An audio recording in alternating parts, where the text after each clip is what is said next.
guys. So I'm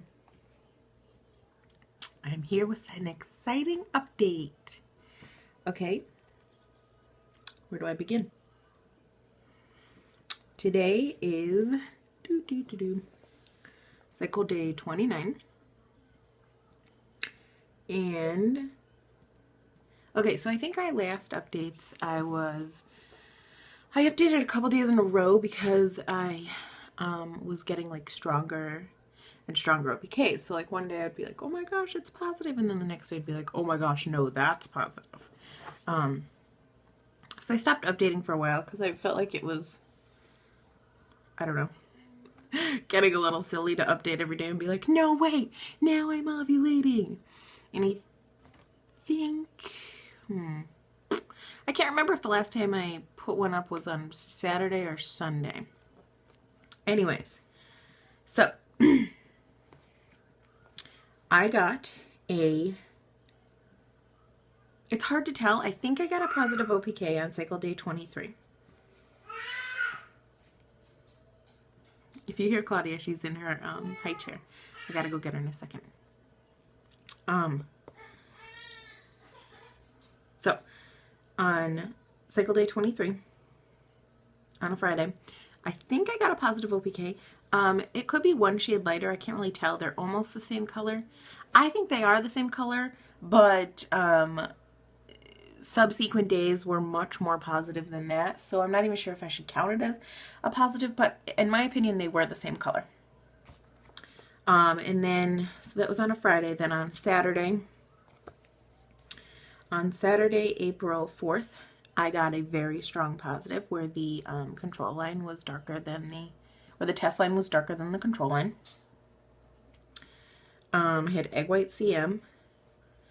And then on April 5th, on Easter, I got another positive OPK. These were both taken at 11 o'clock in the morning.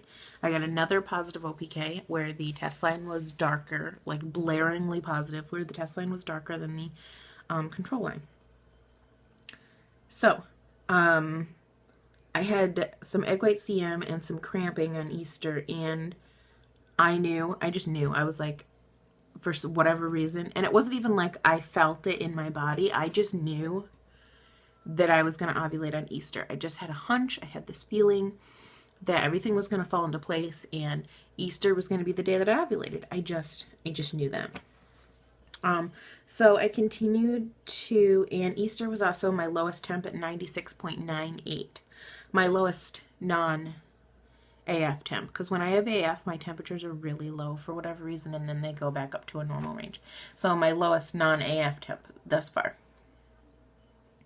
Okay, just kidding. Not thus far, but for around that ovulation time, that was my lowest temp at 96.98. I'll show you guys my chart at the end. Speaking of at the end, I am going to upload a like a slideshow from Easter. I just haven't quite finished it yet. But anyways, back to TTC, right? Okay, so I continued to temp and waited to get my crosshairs, and I got them yesterday. And guess what? It said I ovulated on Easter. I knew it. I knew it before Easter even got here. On like the Saturday before Easter, I was like, you know what? Everything lines up perfectly. I think I explained this in one of my other videos. Everything lines up perfectly, and I bet you anything, Easter is going to be like the magical day for me. Excuse me, and it totally was. So I got my crosshairs. Again, I'll show you guys my chart at the end. And it says I ovulated on Easter, which was the second day of that blaringly positive OPK. So I think that my surge obviously started on Saturday with that first blaringly positive one where the test line was darker than the control line. And I think that my body geared up, and you know, typically you get like a positive OPK and then you ovulate like a day or two later. So even though I had another positive OPK on Easter, I think that the first one was, and I read that too, that you should always go by like the first one. The first one was the surge. The second one was leftover surge, even though I was already ovulating on that day.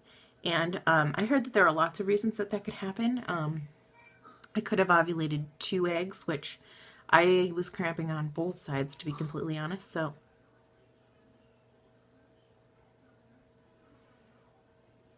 sorry, the baby's coughing. Just making sure she's okay. So I totally could have, maybe I ovulated 2 eggs. I don't know. Twins run in our family. Hi. Hi. Okay, sorry. I had to go get the munchkin out of her high chair. What I was saying was that she wants to go. Is that twins run in our family like perfectly every other generation, and they have for a while. So my mother is a twin, and she did not have twins. So everyone is expecting for me to have twins, and if I don't, it kind of like breaks this whole like chain. I don't know if I should think of that as like pressure to have twins or not, but my mom always likes to remind me, like, you better be ready for twins. I don't. Yeah. So who knows? That was a very strong surge. I've never had a surge that dark of an OPK, and I've never had it last for more than one day, even just like one evening. So we'll see what happens with that, I guess. That'll be an exciting other update all in itself. Are you telling puppy no? No. You do want the puppy to go? Puppy wants kisses. Can you say hi? Hi. Okay, so I will show you guys my chart right now, and then that will be it for this update. My temperatures are rising, and I don't know. I haven't decided what I'm going to test yet. But I'm currently 4 DPO, and that's super exciting for me. And yeah, I'll show you guys my chart right now. Okay, guys, so here is my chart. See, I ovulated on the 5th on Easter. And so I'm 4 DPO right now, and my temperatures are going up. Those open circles are because I normally take my temp between 7 and 7:10 every morning because my husband's alarm goes off at 7. But those days, I, for whatever reason, happen to wake up at like 6:45 myself, and I figured I better just go ahead and take my temp. So they're completely true data. I don't think there's anything swaying it at all. So, yep, I will update you guys maybe in a few days. Bye.